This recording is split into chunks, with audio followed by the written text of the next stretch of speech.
Bonsoir et bienvenue de l'autre côté de l'écran. L'histoire des jeux de rôle est intimement liée à celle des jeux de figurines, et parfois un même univers s'incarnera sous les deux formes. L'univers des Royaumes d'Acier est d'abord né sous forme d'une trilogie de campagne pour Donjons & Dragons 3, nommée la trilogie Witchfire au début des années 2000. Cet univers a par la suite engendré le wargame War Machine, mais aussi un jeu de rôle basé sur le système D20 qui nous intéresse aujourd'hui. Les Royaumes d'Acier est un univers mêlant fantasy et steampunk. Ses créateurs le décrivent par l'expression Full Metal Fantasy. Contrairement à d'autres univers où magie et technologie ont des rapports antagonistes, le monde de Caen a atteint l'équivalent de sa révolution industrielle. La magie n'est plus considérée comme un art mystérieux mais abordée comme une science au même titre que la physique ou la chimie. La mécamagie est issue de la fusion de la magie avec la technologie, permettant par exemple de construire les formidables scaraciers, des mechas à vapeur utilisés tant pour les lourdes tâches que pour la guerre. Les Royaumes d'Acier se déroulent dans la partie occidentale du continent d'Imoren, divisé en plusieurs nations plus ou moins influentes. Les deux nations principales sont les royaumes de Cador au nord et Cygnar au sud.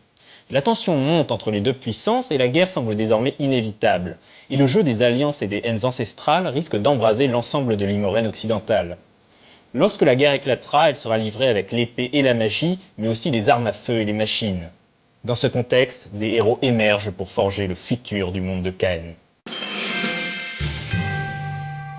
Le monde de Caen est peuplé des races classiques de la fantasy. Les humains tout d'abord, répartis entre différentes ethnies comme par exemple les Cardes, les Umbréens, les Turiens ou les Caspiens.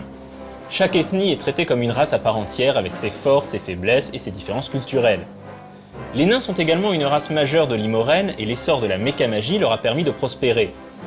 Les elfes sont également de la partie et se subdivisent entre d'une part les Yoséens et d'autre part les Nis, les elfes de l'hiver. Contrairement aux nains, les elfes sont sur le déclin. Trois autres races sont jouables, les gobelins, les ogrins et les trollkins. Traditionnellement relégués au rang de monstres dans d'autres univers de fantasy, ces races ont trouvé leur place au sein de la société industrielle des Royaumes d'Acier. Jeu issu de Donjons & Dragons oblige, les personnages des joueurs appartiendront à une classe.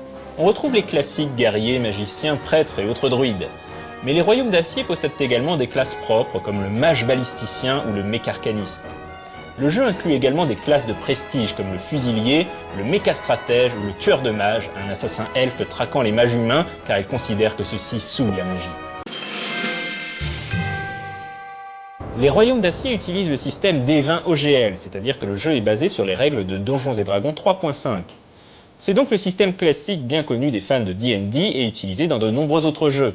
Chaque attribut du personnage lui octroie un bonus ou un malus, les actions se résolvent en jetant un dé 20 en ajoutant les bonus ou malus correspondants, le but étant d'obtenir un résultat supérieur ou égal à un seuil de difficulté. Une large partie du guide des personnages des Royaumes d'Acier est consacrée à la magie qui possède ses spécificités propres. Outre les pouvoirs de magie divine accordés par les dieux du panthéon de Caen, les joueurs pourront apprendre à maîtriser la magie profane, la nécromancie, l'infernalisme, l'alchimie et bien entendu la mécamagie qui combine magie et science et permet de fabriquer des machines incroyables. Les Royaumes d'Acier est un bel univers qui possède une grande richesse et son mélange de fantasy et de steampunk lui permet de s'affranchir de certains clichés de la fantasy Donjons & Dragons lambda. Son gros défaut à l'heure actuelle est que pour y jouer, il faut donc posséder le manuel du joueur de Donjons & Dragons 3.5, ce qui peut poser un problème car l'édition 3.5 n'est plus publiée.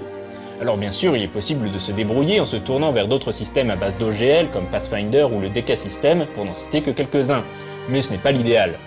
Heureusement, une nouvelle édition du jeu devrait arriver dans le courant de l'année et on espère bientôt en version française. Quant à moi, je vous dis à dans 2 semaines et d'ici là, jouez bien!